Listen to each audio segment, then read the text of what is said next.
We have about 15 minutes about Q&As. So what I'm going to do today is I'm going to walk you through the agenda, and then we'll do a bit of introduction of who we are at Baserow. We'll go through some of the challenges that we have experienced ourselves with our users in terms of data management, and then we'll go into some practical tips and tricks. We'll show you some examples. So hopefully you'll find it a useful session, and you have the chat window in the webinar tool to ask your questions, and then me and my colleagues, we're going to try to answer them on the fly, but otherwise we have time at the end of the session to answer all of the questions. So let me jump right into it. So here's the agenda for today. So we'll start with the data management challenges. So they're not all of the challenges, but these are the main challenges that we have seen popping out in our conversations. Then we'll talk about democratization of data. That's the topic of the webinar today. So what do we mean by that? Why is it a big deal? What exactly do we want to achieve with democratization of data? Then we'll talk about data governance and security. I would argue it's probably the most painful topic in data democratization, and that's the reason why it's not always happening, is because in organizations, chief security officers or head of data management are actually very concerned about the data and in whose hand they land and how they're being treated. If they're being confidential data, be it operational data, is actually a pretty big topic for many of the companies out there. And then we'll go into a real life example of how we've seen data democratization happen, and then we'll open up to your questions. So just before we go into the topic, a little word about Baserow. I'm not sure how many of you know about us, but we've been founded in 2020. We are a no-code database software vendor. We have an open core business model, which means that our software is free to use for most of our users until you reach a larger size of users or need more stringent role-based access control or other features that are paid features. Then you can choose to use one of our paid version. We have about 37 signups so far. This is due to the nature of open source. People just sign up, try it out, and then decide for themselves later on if they want to continue to use it. We're a remote-only company, which means that data democratization and collaboration around data is very much at the heart of what we feel every day in terms of need. So we do not have offices. People are scattered around about 12 countries across the world. We focus mostly on manufacturing, healthcare, technology, public sector, banking, and media. Also research and universities are users of ours. These are typically industries where data sensitivity, ownership, open source tends to be more important and than traditional SaaS applications out there. That means also that a lot of our users start small. They tend to be startups. Maybe they are initially a student, or it could be an individual user, but then very quickly when it comes into the paid version, we see mid-market, public sector, and enterprise customers. We're global by nature. Approximately 50% of our users are in the US and Canada, and then the remainder is between UK, Europe, and Asia. The product that we built, and you'll be free to go and test it out if you haven't after the webinar. It's a platform to create databases and also applications. That means then it will address a lot of the topics that we will discuss today. Today the webinar is not about Baserow. It's not about our tool, so we're not going to go into demonstration. I'm not going to talk about the features. We can cover that if you want in the Q&A, but this is really to give you a bit more of the perspective about how you go about democratization data and what we have learned from the conversations. And yes, Baserow can help, a no-code database can help, but it's definitely not the only thing that will help you achieve that. But so that we have a software that we built and that is meant to help our users to collaborate around data.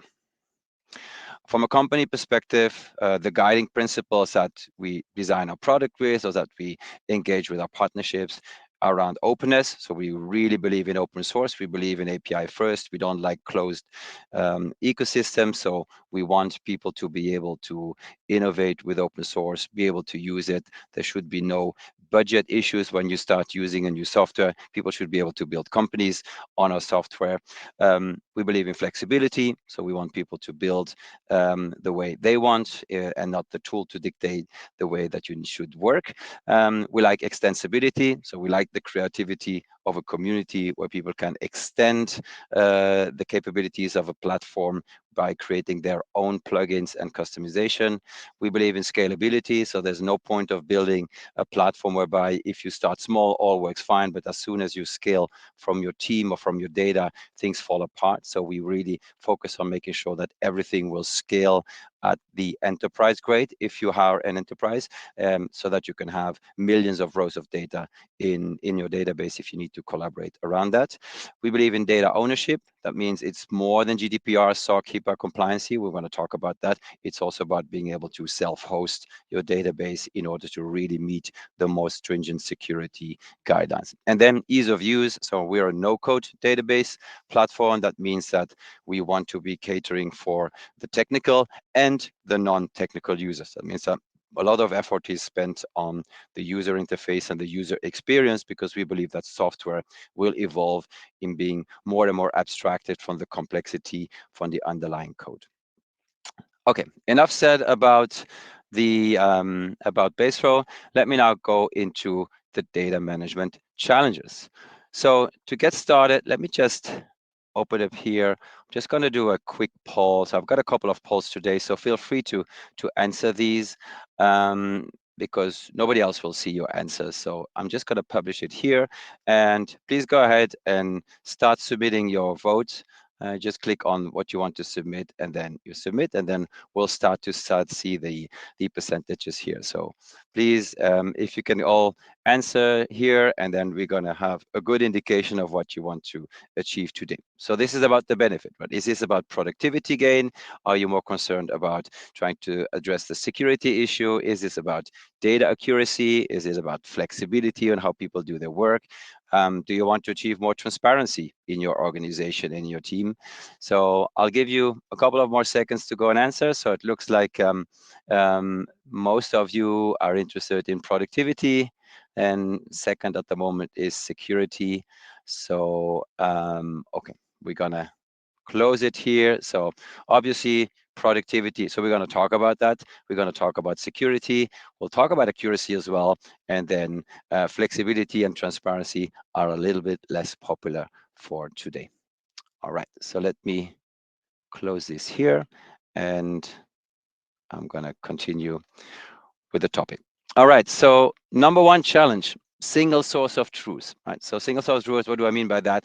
Is in a company and in a team, there's multiple versions of what people believe is the right data, right? So whether it's executives that don't trust the data for decisions, whether it's marketeers that have issue with single source of truth, whether it's people on the construction work, which is the construction industry is an industry that is really not so digital yet, whereby lots of information is missing and people take decision based on partial information. And why is it? Is that a lot of people are still using spreadsheets or paper as a way to communicate data between each other. That means that versioning is usually confusing.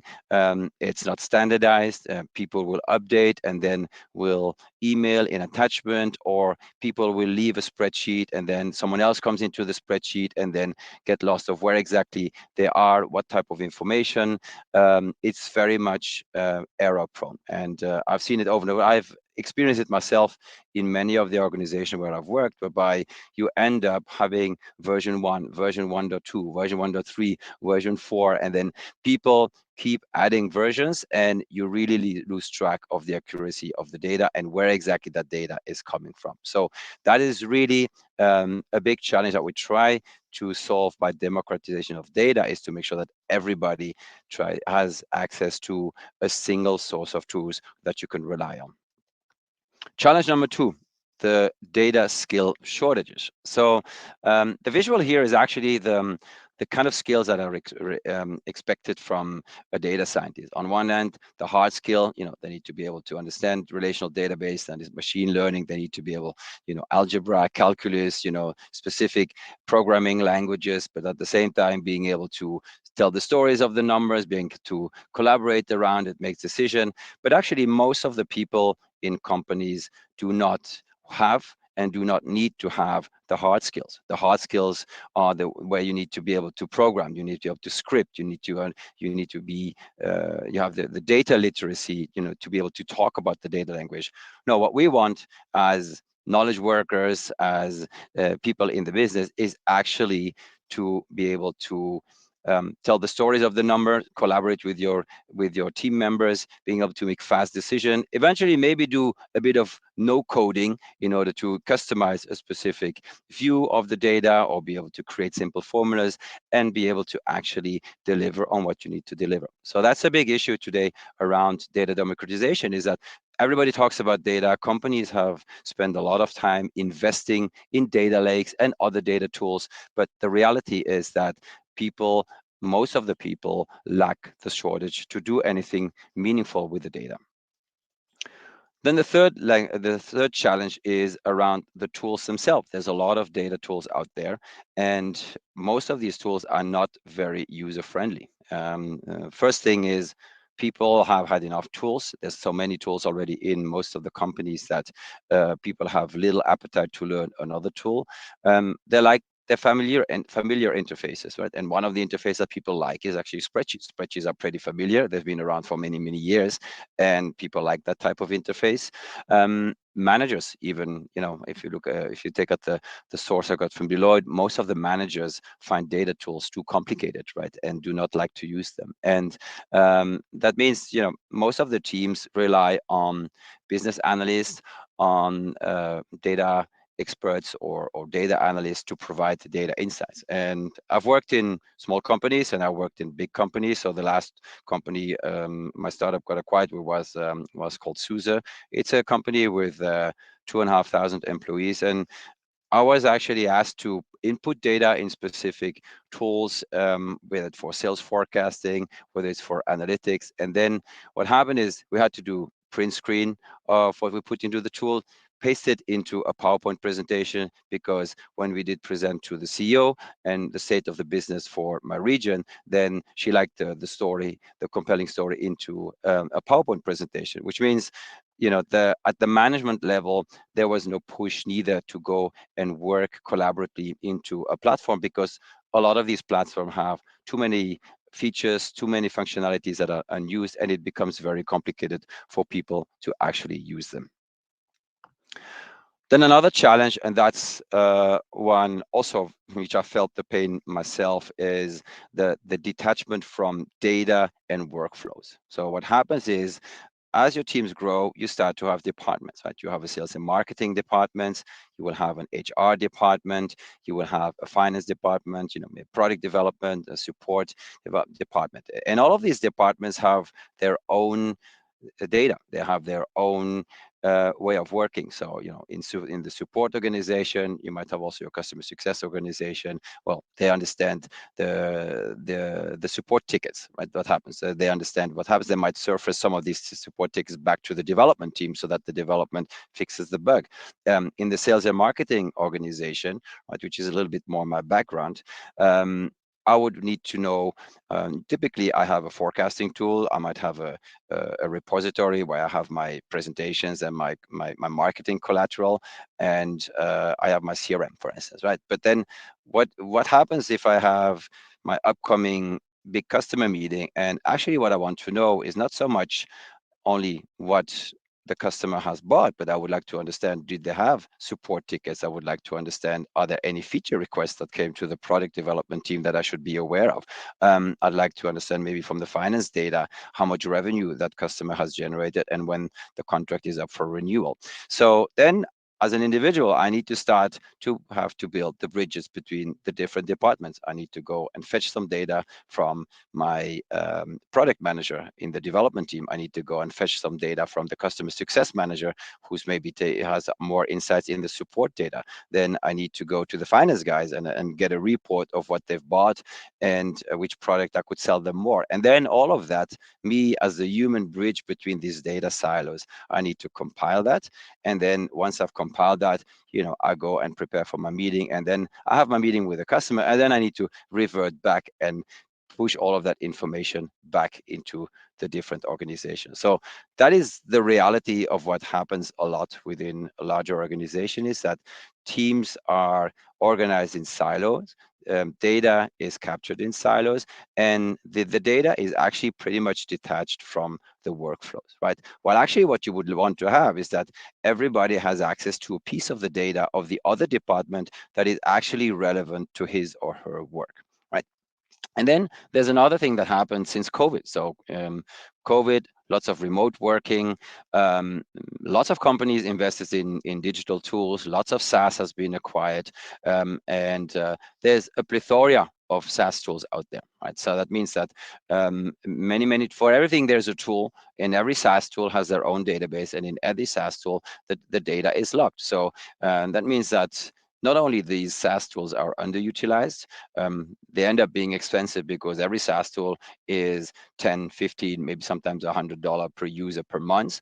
And you have up to 30 tools, 40 tools. I mean, it goes very quickly. Even in our organization, which is fairly small, we look at that on a regular basis to understand how many tools we have in place and to see if we can rationalize that. So you have a lot of data, you sit in different tools, and then as a knowledge worker, you have to go and across all of these data silos to go and try to reconcile the truth. So that's a big challenge in many, many organizations. Another challenge is the sharing of sensitive data. And that happens not so much because people want to share sensitive data, but actually they do it by mistake, right? So you will have an email attachment which has a specific information, and then maybe one field in that spreadsheet is sensitive, but the individual doesn't know, and then that information gets passed over an unsecured channel. It might go through email, might go through a Slack or team message. They might get access to a shared file. They might send it through a transfer link. There's many ways whereby individuals in a team can share sensitive data and make mistakes, right? And for those of you who are GDPR compliant or SOC or HIPAA compliant, so this really matters. Or if you're in a life insurance business or in the banking sector, being able to manage the confidentiality of data and making sure that everybody in the company cannot make mistakes. And it's not just about training people about the sensitivity of data, but actually how do you enforce that on a day-to-day basis when you have so many people communicating around the data. So that is actually a pretty big issue across these industries. Another challenge is the data capture. And how do you make that data capture consistent? If you work in spreadsheets, you're going to have, for instance, a different way of writing a date, a different way of rating. Is a rating in stars, or is a rating in numbers 1 to 10? Is a rating in A, B, C, D, E? How do you actually write numbers, right? Is it with a point, with a comma? So there's a lot of errors that can happen if you don't have standardized and consistent data input, right? And that's where things go wrong, because then when you start to try to consolidate the data or try to get trends out of that, or people, the need to make decisions based on what they see in a shared spreadsheet, then people get confused because they make error because there's no consistency in the data capture, right? So that's where a database can help access that. So enough said about the challenges. So these are most of the challenges. They're not all of it. There's many more, but in the interest of time, I wanted to share the ones that we have really seen in most of our interactions with users so far. So now let's talk about democratization of the data. So what do we actually mean by democratization? So when I say democratization of the, it has the word democracy in there.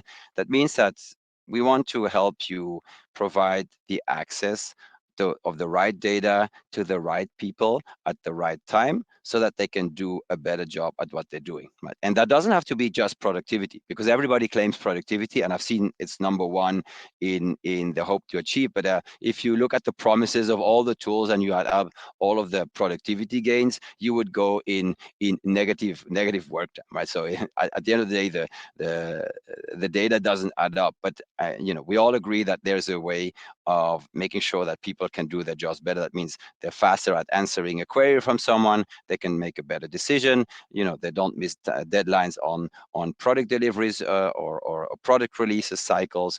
They have more informed decision when they need to provide an answer. I mean, there's so many use cases why people would want to have the data and the right data at their fingertips. So that's why democratization, what we mean by that is really to give that in the hand of the people at the right time, and the right data.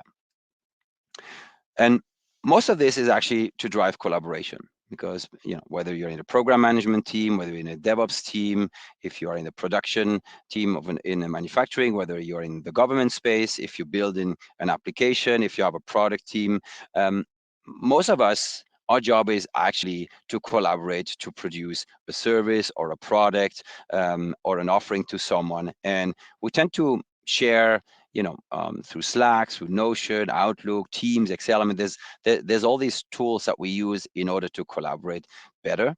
And the democratization of data needs to ensure that everybody in that collaboration effort is doing his best job, because he's not hampered by the lack of visibility or the reliance on the data that's available. So I'm gonna launch another poll quickly here. So let me just go back to our polls, and I'm gonna close this one. Here we go. Okay. So here's another one. I just want to get an idea. The number of people in your team today that need to collaborate on data. So is it a small team of 2 to 25 people? Is it more 26 to 100? Is it 101 to 300 people? Or do you have a really big team of more than 300 people? So please go ahead and submit your vote here, so I have a feeling about the size of your teams.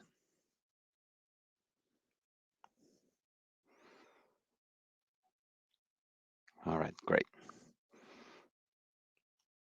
So it looks like we have most of you below 100 people, which makes sense, because it's already with 25 people, there's a lot of interactions going on. So it's definitely here, the vast majority of you are in teams of 2 to 25 people, and then followed by 26 to 100 people. And believe it, I mean, we are a team of about 20 people, and collaborating amongst ourselves already require that type of due diligence and discipline in the tools that we use, because very quickly things get miscommunicated, and people get frustrated if you don't share the data that they need to have for their work.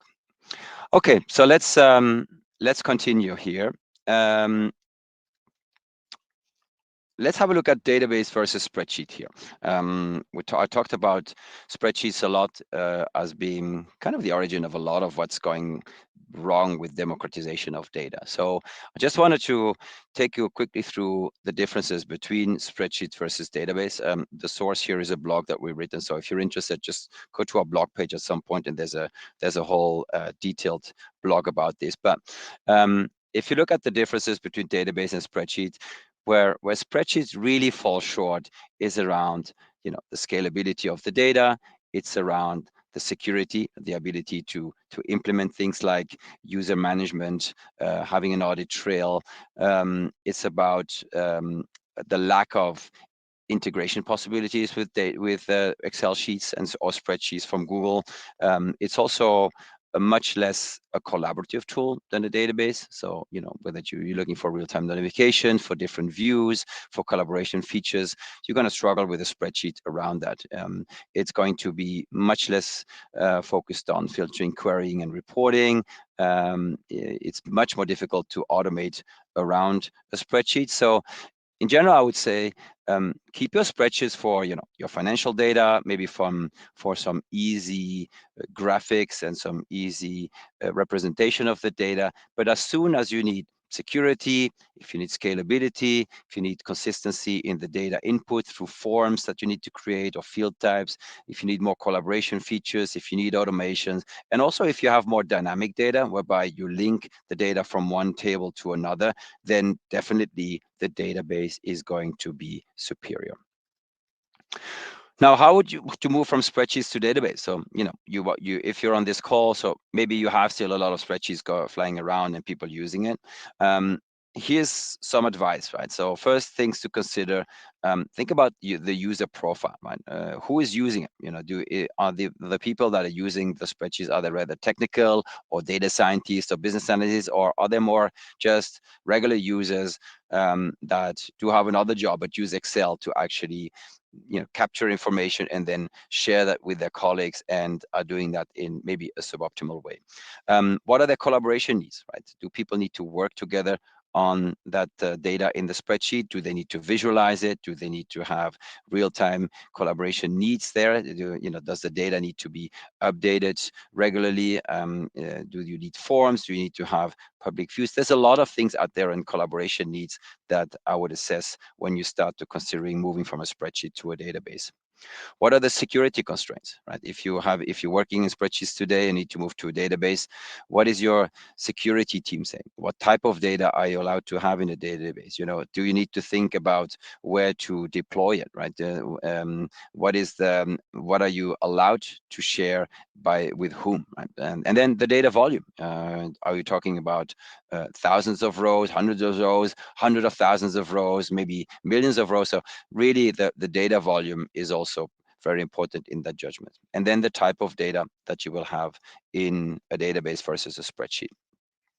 Like I said, in spreadsheets, working with numbers is perfectly fine, but as soon as you have other types of data, then it becomes a pain.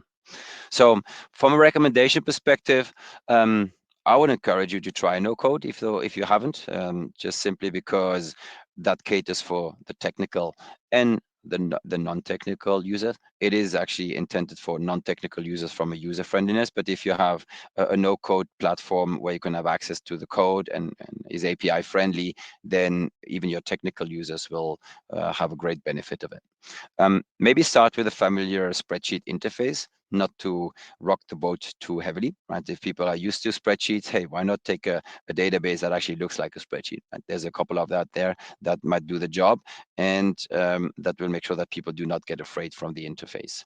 Look at the collaboration features, look at the APIs for integrations and for automations, and then very important, make the database the new source of truth, right? So don't try to take all your data at once in a database. Look at the specific data that you want to move to a database and start with that one first, but then put all that data there and then start working as on one platform for the single source of truth, and do not use it just as one database and then have the data somewhere else. I think you should enforce this from the top. So I don't know how many of you today on the webinar are in a management position or in a team lead position, but if you don't enforce this from the top, adoption is going to be more difficult. Or people tend to continue to work the way they always want, and unless you tell them, well, look, I'm going to look at the information in that platform, and I want you to log in and show me what you want to show me in the platform, then people will use it. And then from a security perspective, look at certifications. Definitely it's important, right? The type of data, what type of certifications you need, but also at the different deployment options that exist out there, be it SaaS or self-hosted. Here's another quick poll that I want to get your insights on. So let me just go and have it here. Here we go. So if you would have to replace a tool today for better data collaboration, are you replacing paper? Are you replacing spreadsheets? Are you replacing an existing database, or do you have something else that you need to replace? So give me a bit of feel, please, of what you would need to replace in order to do better data collaboration.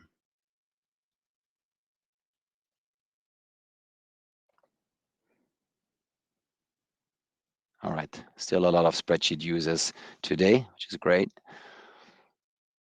Okay, so the vast majority of you are heavy spreadsheet users, so to see, and then a couple of you have an existing database regime, and then paper luckily is not, I mean, it's still present apparently, so this is good. And other, okay, I don't know what the one this would be, but thank you for that. That's great.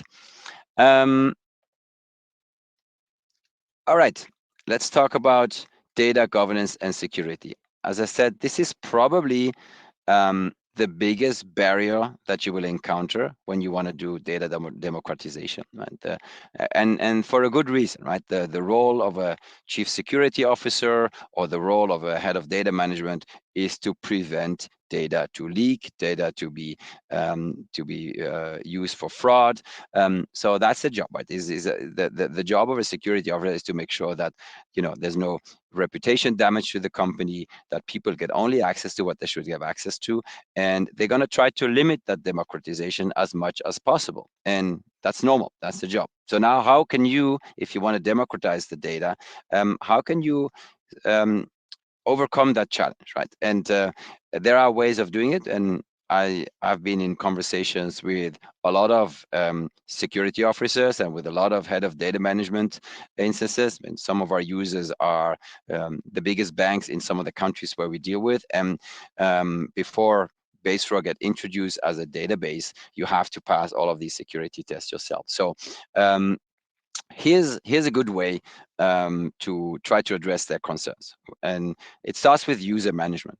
And user management is actually a great way to segregate responsibility. So user management in most of the organizations would come under something which is called role-based access control. And for those who are not familiar with it, but it basically means is that you have specific role assignment. So a subject, someone in the team can exercise a specific permission if he or she has a role. That role needs to be authorized. That means that someone who has a specific role assignment must be authorized and be active. And then the permissions are attributed to that specific subject when that role is authorized for the active role. And then you can separate the duty. It can be static or dynamic. That means that you can have only one role, or you could have multiple roles depending on which teams you're in or which type of data. And that's very important because this is the way you can, in a data platform, make sure that you give the right access or the least access to the people that need it, and then start to increase the access depending on the different type of data they need to have access to and the different levels. So here's a screenshot of how we do it in Baserow. So we have a role-based access control module in here, and typically what you will do, you create a group, and in that group you have all of your team members you invite, and then you can start assigning different types of roles. We recommend to assign the least role in the beginning, and then you start increasing that role in the different databases within that workspace, right? So then you take the least risk, and you can do it at the work group level, you can have it at the database level, and then at the table within the database. So you can actually really start to limit the freedom while democratizing the access to data. You limit the freedom while not limiting the ability to collaborate. And what it does, it's actually making sure that you have a governance, right? You have an administrator who can create the users, you can assign these different roles, and everybody can do their job without making mistakes that would be that could be to the detriment of the company or the team they work with. So there's some really strong benefits of role-based access control. One, like I mentioned, is safety, right? So you have this principle of least privilege. That means that it limits the data leakage and the data loss by mistake. You have that separation of duty. That means there's less fraud, there's less leakage because of people intentionally trying to do things that they're not allowed to. It reduces the burden on IT. That means that you don't have to go to IT for requesting every access, right? You typically in an organization, people will have a single sign-on type of engagement with the platform. That means that it's they're recognized because of their email, and then they also have a specific role in that data management platform that is used for collaboration. That means, once it's set up properly, and maybe initially it's with the security officer to make sure that people have the right roles, then actually it's pretty much self-service, because that's what we want. When we say democratization, you want your teams to function autonomously. You want your teams to be able to make the right decision in terms of collaboration and then assign the right roles. But you don't want to go, if you have a company which have hundreds of people, or thousands of people, you don't want to go back to IT for every single person that needs an access to a specific piece of data. People leave, new hires come in. It's a lot of burden on IT that you take away. And then compliance, if you are, stringent to SOC, GDPR, maybe even ISO or HIPAA compliance, this really helps on the data governance. And then you have traceability of what happens. If you have audit log in your platform, you'll be able to also see what people have done. If there's a leakage, if people have deleted information by mistake or shared it, you actually be able to trace it back, which is also required for some of the industries by law. Then another aspect for your security officer is about, okay, where does that data reside? And a lot of SaaS tools, are hosted by some of the big cloud providers. Now, if you are a database, it becomes a bit more tricky, right? You want to figure out, okay, how do I, on one hand, get the ease of use of a SaaS tool, but then what if my data cannot reside in the cloud? So this is a conversation you should have early on. When I said, you move from an Excel sheet to a database, is to figure out what type of data is going to be in the database, and then is it allowed to reside in the cloud? If so, is it with your cloud provider that you have a contract with? Is it on your own servers? So the deployment option of any database collaboration platform is going to be super important, right? Is this something that you can deploy yourself on premise? Does it need to be air gapped, for instance? Does it need to scale a lot besides the security? So maybe you need to deploy that on Kubernetes, or do you have other means of doing one-click deployment like Cloud Run or some of these other cloud providers? But this is really important, because a lot of our customers are self-hosters. They might try Baserow, for instance, in our cloud, and then at some point when the data becomes more serious, they scale to larger volumes, then they prefer to self-host. And that doesn't mean in their own data center, but could just be with the managed service provider that they have a very good contract with from a security perspective. Okay, so this is also something I would definitely encourage you discuss. All right, so getting started. Sorry for the long text here, but I'm gonna try to fly over this. So here's what I would do if I was you. If you haven't tested any of these tools yet, or you haven't started, so take a use case, take a small use case, but a real use case. There's nothing worse than starting with a use case which is fake. I mean, we're not in college anymore. You all are business people. That means we're all busy. So take a use case where there's a pain and map the workflow. Try to figure out what is happening from A to Z. Maybe employee onboarding. Maybe you want to figure out how to do better feature prioritization for your product development. Maybe it's a daily operational data. And there's many processes that you can actually choose, and then map the workflow. Figure out who's doing what at which step, and then which piece of information is required by who, and then test a no-code database. I would definitely go for a no-code database tool first, right? So we have one. There's a couple of others on the market, and if you like it and you're able to structure the data and to make the relationships between the data as you want, go for it, right? Take that one and then start building the workspace, sorry, per team or per customer. Structure the data with the right field types. Do you need images? Do you need ratings, Boolean? I mean, you name it, all the different field types out there for your use case. And then build the right views as well. So, don't just make a grid, but figure out, okay, if this is something which is more related to blog post management, maybe you need a calendar view, right? If it's more project management, maybe a Kanban view with the different stages is more appropriate, right? Maybe you need a gallery view because it's an HR use case and you want to be able to see all of the candidates that are applying to a job, right? So do that, prepare it, then start inviting a small number of users. I've seen most of our customers start maybe with 5 users, maybe 10 users, right? Don't rock the boat. Don't go with 50 users at once. It's going to be a disaster. So start small, right? Do with a number of users, get the database right, get the structuring right, the views right, and then start to invite more people, because actually that's going to drive adoption, because you see the value from these initial early users. Maybe start with a template if that helps you, so that you don't have to start from scratch, and then drive the collaboration in the database. Right? You have to think about, okay, how am I going to work with this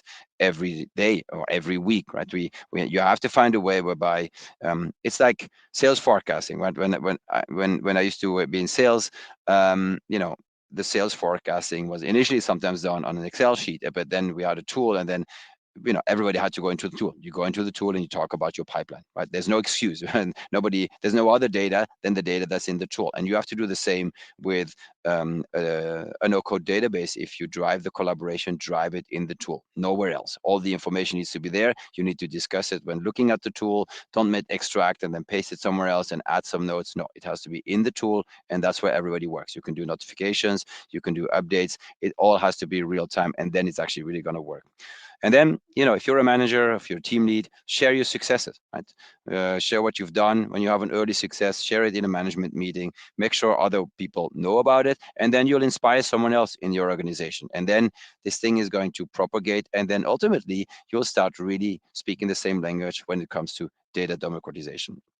And then last but not least, don't worry about the money. Don't worry about the budget. First, prove the value, right? So therefore, try to take a tool which is open source, which is free. Don't worry about the budget.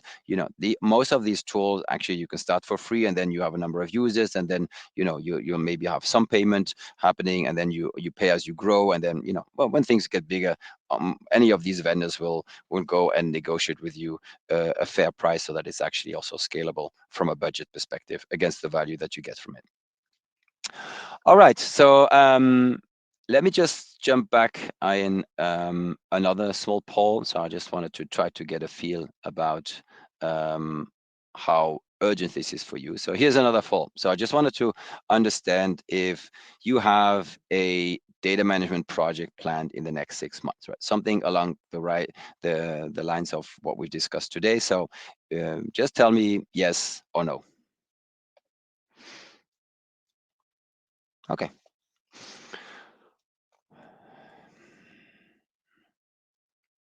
Okay, so looks like most of you, the topic of today is pretty relevant, because you have some project coming in the next 6 months. And of course, data management project is a big, all-encompassing name, but I'm assuming this is related to how to democratize that data, and how to make sure that people can be more productive doing so.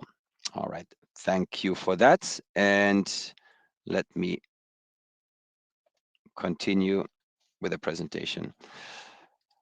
Okay, so I see the time is flying, so we only have a few minutes left. So I just want to make sure that we have some time to cover the questions at the end. So let me just walk you through a couple of case studies to inspire you.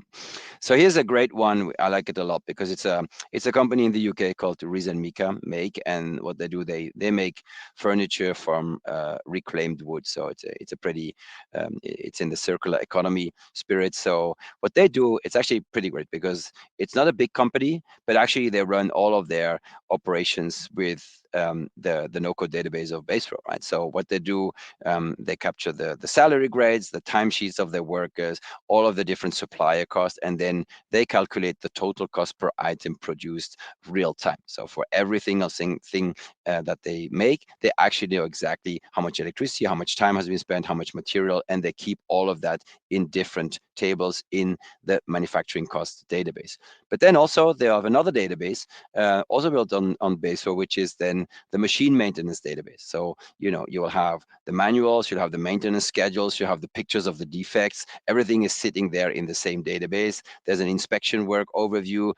There's going to be an alert for when the next maintenance timeline is due. So this becomes their real maintenance source of truth. But again, they're using the same platform to do so.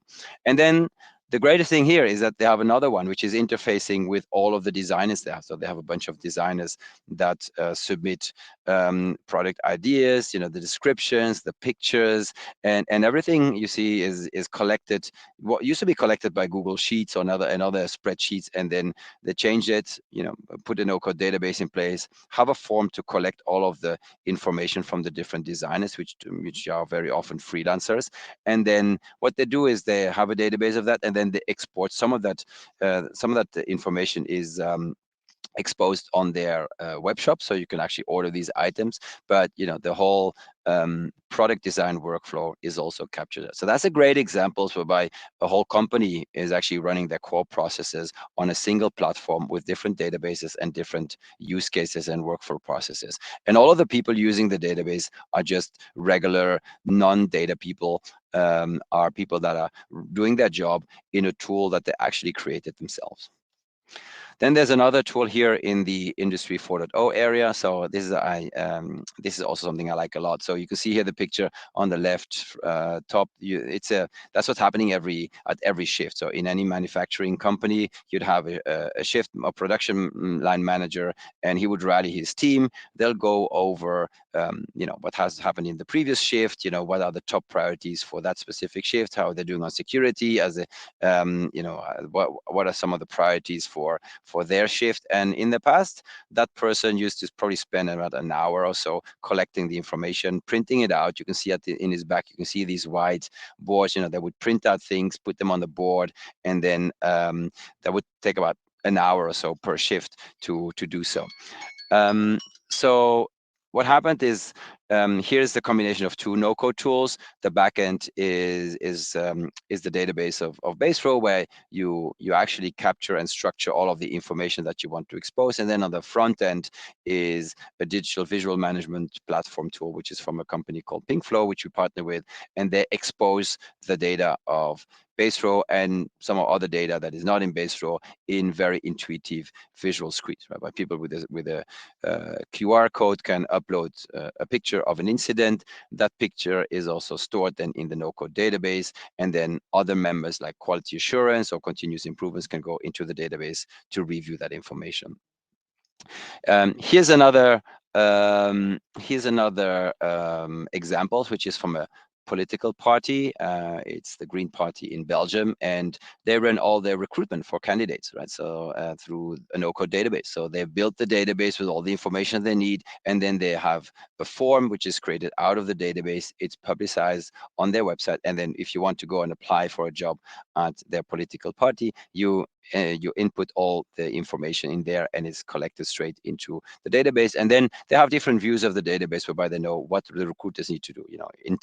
Intake or review the CV, an intake interview, and then if people have passed the first round, the second round. So you can actually then work directly in the no-code database in order to see the different steps you need to take in the process.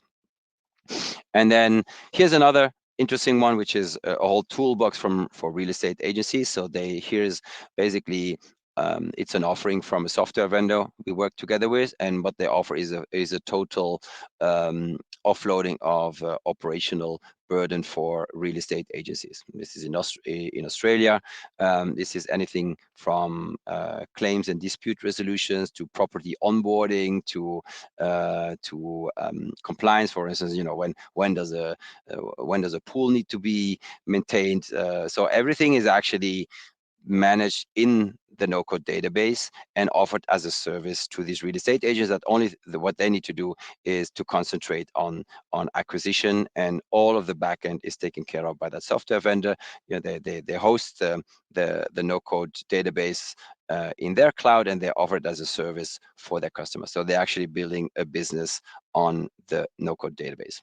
And then last but not least, he's one of our community users building a mobile app. So, a no-code database can also be used as a backend for mobile application. In this case here, for understanding how many calories you have for different type of recipes. All that data is in the no-code database, and then is then exposed by a third-party application tool in order to have a mobile interface. So before I open up to some more questions, where can you find us if this is of interest? I know we don't have a lot of time here. I'm almost 5 minutes over already, but if you have questions, we have a community forum, where you can engage with other users. We're on Twitter, or X, I should say now, LinkedIn, Reddit. So there's a lot of different social media channels where you can find us to continue the conversation. But without further ado, what I wanted to do is to see if we do have some questions in the chat here. So let me stop sharing here and have a look if we have some questions here. Yeah.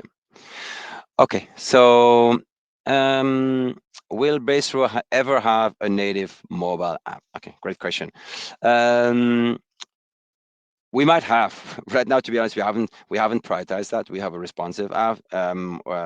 We are actually currently building our own application builder. That means that instead of having just the user interface of the database, you'll also have the ability to build web app on top of Baserow. So that is something that we will announce at the end of next month. Native mobile app, we just need to have the developer capability to do so. So for now, it's not a yes, it's not a no, right? Ever is a long time in the future, but on the short term, we don't plan to have a native mobile app. Let me see. Can we create tools that work with external system? Trigger data update from an external system, jump to an external system. Yeah, so I mean, we have a pretty extensive API. So probably, John, thanks for asking that question. So that's probably where you will be able to go and export data or trigger API events within another database. So this more in the line of the integration. So that's how you would be able to solve that.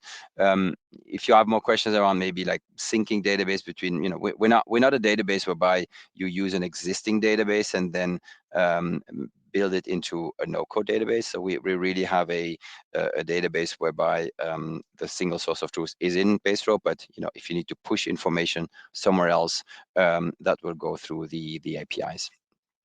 Can we create and share templates? Yeah, great question, John. Also, we're working that. I think we'd love to have like a more public template marketplace. So this is definitely something we want to put more effort on it.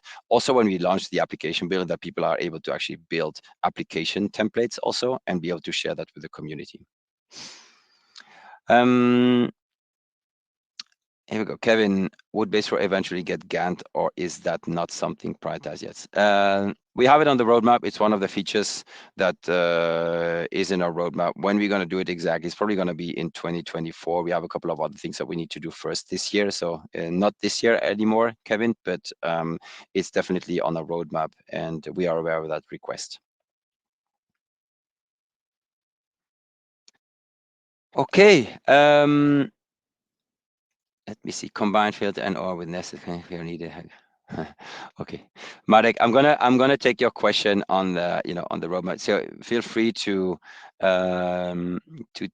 put that question in our user community forum, because I'm just conscious that we're gonna run over our time. So if you have more questions on the roadmap, if you have more questions on the features, please go to our community forum and then ask the question there. Then we can have a look in where things are prioritized. We have a pretty diligent way of prioritizing features, whereby we rate them based on different factors: how difficult it is to build, how many people are asking for it. So we're trying to be very fair in that, and then we also communicate that. But for this year, the roadmap is pretty much done and set in stone. So we have a lot of things we're going to build between end of this month and end of December. So some great features like group buy, which has been in high demand, and others. So we're gonna definitely have a lot of work to do. We also have the application builder that we're launching. We're gonna start with some automation work as well. So there's a lot happening.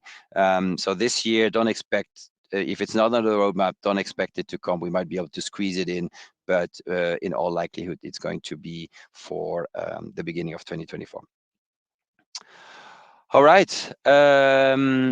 Yes, Lucas, we do manage our roadmap using Baserow. Absolutely. What we do is we manage more specifically, we manage the feature request, and then we sync that with our GitLab roadmap. So we definitely, as soon as some things comes in, we have that in Baserow. We review that every month. We score the different features in a way, we discuss them, and that's where we keep track. And we do a lot in Baserow. Yeah. Do you have plans for nonprofit? Yes, we do. We offer 50% to nonprofits, so on the Baserow Advanced and Baserow Enterprise plans. Okay, let me see if I did answer. I think I answered most of the questions here. Great. So I hope you enjoyed it. Sorry, I went over a little bit. Like I said, you know where to find us. We're going to do more of these webinars. You'll probably get an email from us afterwards with telling if it was useful or not. But for now, I really want to thank you all for coming. Really appreciate. I hope you enjoyed it. I certainly did. And I hope to see you all on the next one. Thank you so much and have a good day, good evening, and good night. Bye-bye.